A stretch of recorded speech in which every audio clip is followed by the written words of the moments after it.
The following talk was given at Mile High Church in Lakewood, Colorado. Please visit our website at milehighchurch.org. The great Sufi master, Mullah Nasruddin, was once asked to speak at a local mosque, Sufism being the mystical branch of Islam. And Nasruddin agreed, and he took the stage and he looked out at the audience, the congregation there, anticipating his speech, and he said, "Do you know what it is that I'm about to tell you?" And the crowd looked at each other and they said, "Yes." "Well," Nasruddin said, "I guess there's nothing to be said." And he walked off the stage. And so the audience was worried. What do we do to maybe upset Mullah Nasruddin? So they wrote him a letter and invited him back, and Nasruddin agreed. And he took the stage again and he said, "Do you know what it is that I'm about to tell you?" And this time the congregation looked at each other and they said, "No." And he said, "Well, I guess I won't waste my time speaking to such an ignorant audience." And he left the stage again. So the congregation got together one more time, and they wrote Nasruddin again. He agreed to come back to them, and he took the stage and he looked at them and he said, "Do you know what it is that I'm about to tell you?" And the congregation looked at one another and they said, "Some of us yes, and some of us no." "Well," Nasruddin said, "will those of you who know please inform those of you who don't know?" And made his way off the stage once again. All great spiritual traditions have what we call teaching stories. Stories of initiation that help us go deeper. This is just one example. And one thing that I've learned about the spiritual life is it's not the status quo life. The spiritual life demands a commitment to growth, to deepening, to a greater way of knowing our lives. The spiritual life is about being willing to say yes to God, to be willing to put a certain amount of trust in life, to lead you to greater and greater levels of understanding. And that's part of where these teaching stories come from. Now, this story about Nasruddin initially looks like a joke about an eccentric preacher, but when you really get to the bottom, it's an initiation story about how we think of knowledge in terms of spiritual living. And the lesson is that if you swing too far to the pole of knowing, of thinking that you know, you miss out on the greater truth that's always there to understand. And if you swing too far to the pole of not knowing, into a thinking that you're ignorant, you also lose touch with that inner wisdom that's always available to you. So the lesson is that the spiritual path is walking a razor's edge, a balance of knowing and not knowing. Isn't that pretty cool?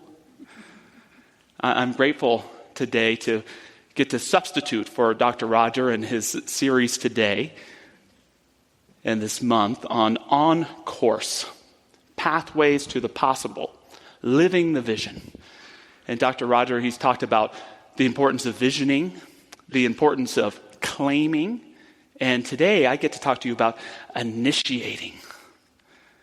And one of the lines that I love in our new Heart of Mile High is the phrase, healing lives and empowering dreams. Isn't that cool? Healing lives and empowering dreams. And just a show of hands, how many people through the spiritual community have experienced a healing in their lives or had a dream empowered? That's pretty awesome, isn't it? It's a very powerful thing. And, I'd like to say that you just come in here and we wave a magic wand and all of a sudden lives are healed and dreams are empowered. But I'm willing to bet that healing that took place in your life, that dream that was empowered, was more of a byproduct of showing up, of saying yes to living a spiritual path, of saying yes to this teaching, of giving yourself to a power greater than you are. That's how it's happened for me. I've never healed myself that I know, and I've never empowered a dream. It's something the divine has done for me by me doing my work. And the premise is pretty simple. You are a child of God. You are one with God. I know we say that every week, but take a moment to just think on that for a moment. You are related to something infinite. The same power that made the cosmos made you. That same creative force that brings the oceans to wave and the mountains to their majesty is the same creative power, the same creative presence that's in your life. And if you would only give in to your own possibility, you could apply it and experience that majesty in yourself, in your relationships, in all that you do. And all that it asks of you is to trust. All that the divine will ever ask of you is to trust. Embrace me and I will embrace you. I will guide you through joys and through challenges. I will ask you to let go, but I will never let you go. For I am always with you. That's the path of initiation into a spiritual life. But we've got to say yes. And it demands a few things. It demands a willingness for new ways of knowing, for a deeper kind of listening in your life, and for a greater way of being willing to be intimate with the divine. This first step that I'm calling new ways of knowing, I was sharing about the teaching stories that come to us from various spiritual traditions. And one of my favorite traditions is Zen Buddhism, where we get the idea of the koan. And does everyone know what a koan is? That's like, what's the sound of one hand clapping? It's kind of a riddle or an unsolvable problem that a roshi or a teacher gives you to meditate upon that's not generally supposed to have a rational answer. The great Houston Smith, who was a Methodist minister himself and a great scholar of various faith traditions, he shares about going to a Zen meditation retreat where the only person you get to talk to is the teacher. And when you start off, they give you a koan, one of these riddles to meditate on during the week. And at this particular retreat, the Roshi gave him the following koan. He said, "The great master Joshu," or Reverend Joshu today up here.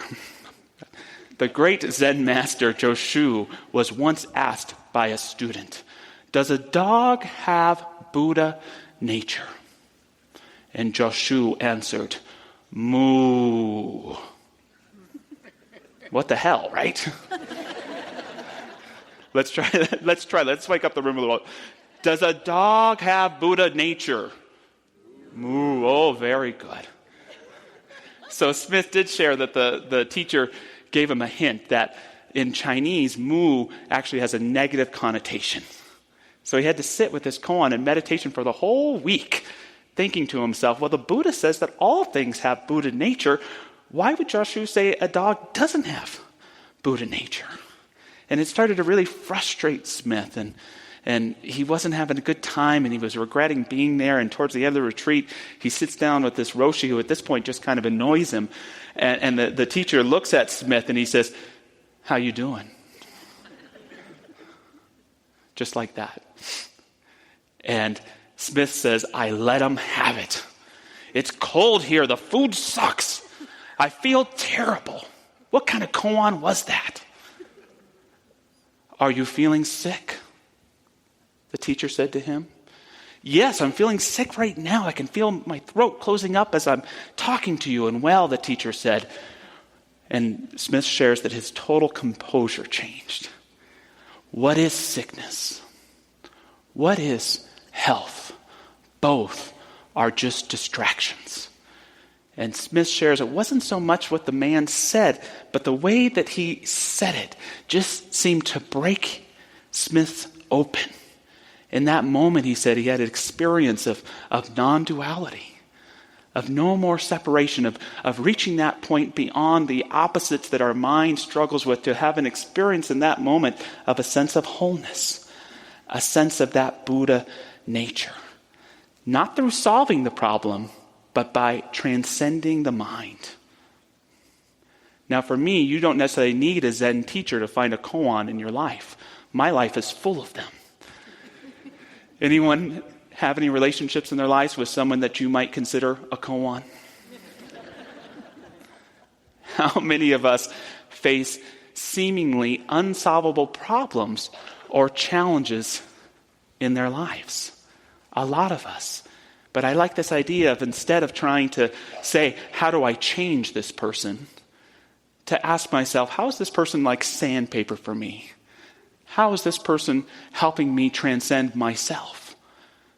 I like to ask myself, not how do I survive this challenge, or how do I answer this problem, but how is this situation initiating me into my greater becoming, into becoming a better and more profound version of who I am. Now, if a Zen Buddhist were to read the Bible, and some of them do, they would say that Jesus speaks a lot of koans. In the Christian tradition, Jesus speaks in parables. And these are stories that are meant to be about helping to teach us about the nature of God. And Jesus does it in this beautiful and challenging way of teaching us the nature of God by challenging the nature of man. He takes practical wisdom and he turns it upside down. You know, a simple example is he says, the kingdom of God is like a shepherd who had 100 sheep and lost one and goes to find that sheep. Now, if you were a shepherd in the first century, you would ask yourself, what the hell is this guy talking about? That's not what a shepherd would do. You have to protect the totality of your flock. But Jesus isn't talking about shepherding. He's talking about the nature of God.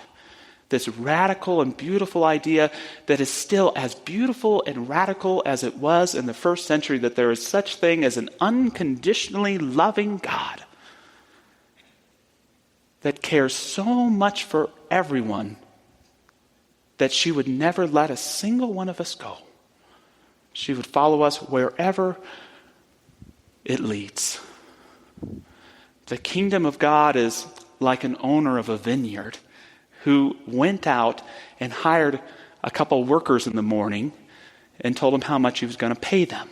A couple hours later, he hires a couple more laborers. A couple hours after that, he hires 2 more. And at the end of the day, he asked the foreman to line them up from the one that started working last all the way until the one that started working first. And goes on to have the foreman pay them all the same amount of money. And the people in the back of the line are pissed. I get pissed just thinking about it. This is wrong, and this is where my buddy says, you see, dude, Jesus was a communist, man.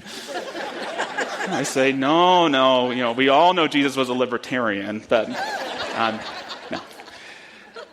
The story is turning the practical wisdom on the head, because the idea is that it doesn't matter when you show up to God. It doesn't matter how long it takes you. You get the whole thing. You get all of the love. It doesn't matter how far you go astray. When you turn to God, God surrounds and whispers to you, I am always with you. It doesn't matter how much stronger or more righteous or how longer someone's been meditating. It's all the same for all of us. Love is the currency of the divine and gives itself unconditionally to all of us who seek it. Isn't that a powerful idea? To experience the nature of God. And again, all these great spiritual traditions teach us this in their own way. And all of them encourage us to listen at a more deep level. And that's the second point for initiating today. To find a deeper kind of listening in your life. There are a lot of things that I value in life that I love sharing with people. I value my family. I value this church. I value this teaching. I value my spiritual practice.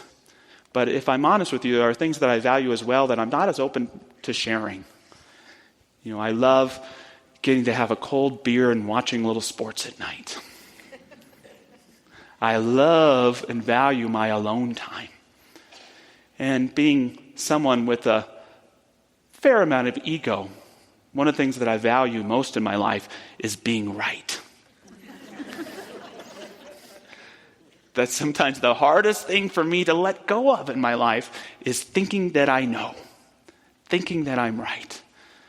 And I've learned through spiritual initiation that one of the things that we have to let go of is thinking that we know that we're right. I've learned this in my marriage too. Have you ever had that in a relationship where even though you're absolutely right, you're wrong? See, sweetheart, I told you I knew where that place was. No, we did talk about this. Here's the email, and I'm still wrong. Why? Because I wasn't listening. Because I wasn't being compassionate.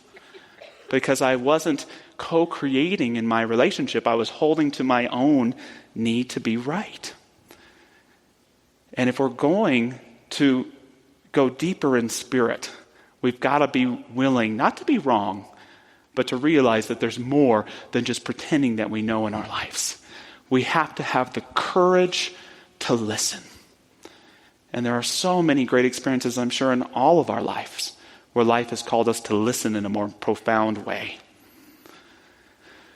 There's a gentleman by the name of Thompson Williams. He actually teaches in Jefferson County. And he shares the story with his son about an interaction that he had with his father. His father was a Native American leader in the Caddo Nation from Oklahoma. And this particular story is when Williams is a young man and there was a boy on the playground that had special needs, and he started bullying him. He was taking bottle caps and he started throwing them at him. And just then he looked around and there his father was standing. And he went, uh-oh, I'm going to be in big trouble. I'm going to get grounded, perhaps spanked, perhaps yelled at. And he approached his father, and as he got closer, he saw that there were tears in his eyes. And he looked at his son and he said, perhaps I didn't teach you how to treat others. That is my fault. William shared, he could have stabbed me in the heart and it wouldn't have hurt as much. I don't know. Maybe that's why I became a special ed teacher. My father had a lot of lessons that I hold on to this day. So here we have a story about a father listening to his own heart, and the boy pulled out of his everyday way of knowing to have a deeper experience, to be called forth by his passion, to discover his longing. Are you listening to that divine call in your life? Are you listening to the next steps in your spiritual path that God wants to take you? Are we listening as a church or as a country? I'm sure our hearts break hearing the news of another school shooting in our country. It's heartbreaking. And I know for me, and this is again an admission, that what I'm called to do most is to listen. I see it on the news, and my first defense mechanism is to go apathetic. Is to change the channel or try to ignore it. But Spirit doesn't want me to do that. It calls me to listen. And I know there's anger, and I know there's all sorts of strong positions. But what I know as well as a society and as a culture, to stop this terrible epidemic that's going on, that the one tool that we're going to need more than anything is a deeper kind of listening. One that holds strong in its point of view and its passion, but that doesn't sow distrust and so become tribalized that it seeks to leave other people out. The solutions may be simple, but it's the listening that's hard. It's the listening that takes courage. And I know we hear, and there's a lot of truth to it, that the prayers aren't enough and the listening isn't enough. But let us remember as well that prayer isn't passive. That as Gandhi said, used affirmatively, prayer is the most powerful tool in the world. And know that about listening as well. It's not passive. It's active. And when we bring it to a situation, willing to hold our position, but also to be improved, to dialogue, it brings forth courage. It brings forth strength, even in the midst of great pain and great sorrow. And I know we as a country and we as communities can get there. I really do. And I pray and I listen, knowing that that can take place.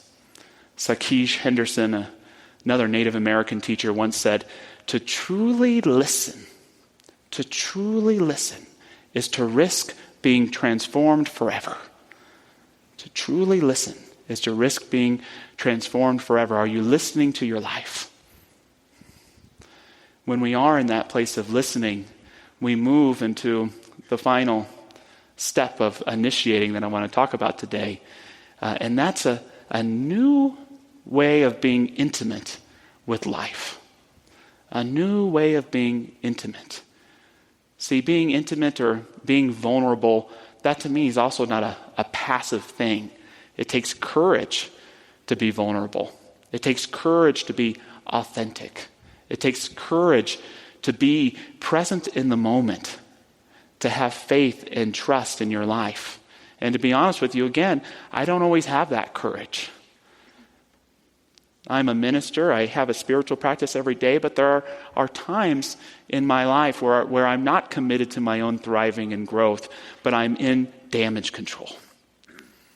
I'm just trying to keep things the way they are as long as I can. I just want to protect the ones that I love. I want to take care of myself. I want to go to bed easy at night. I'm afraid of growing. I'm afraid of change. And I resonate with that. And I sympathize with people who think that way. But that's not how life works. It's never worked out for me. Life, as I said earlier, is about letting go and realizing that there's a spirit and a presence in your life that will never release you, that is always right there with you. And part of initiating into a greater spiritual life is being willing to let go of our attachment to what is, so that we can step more profoundly into our own becoming. So again, when there's a challenge in my life, I don't ask myself, how do I fix this challenge? But how is this challenge initiating me into my greater becoming? When I have a problem in my life, I don't do that old religious science thing to do, which is to say, what negative thought or what did I do wrong to bring about this suffering that is taking place in my life? I ask myself, how has my highest self brought forth this situation for me to become that much more what it is, to embody my truth, my virtues, my values, my way of being who I am sincerely and strongly in the world? I love something the teacher Oriah Mountain Dreamer said. She's not a Native American. She's a white lady from Canada, but she's really brilliant. And she had a dream where she was given the name Oriah Mountain Dreamer. And she had a quote that spoke to my heart the first time that I heard it. She says, "This is what I ache for. Intimacy with myself, others, and the world. Intimacy that touches the sacred in all that is life."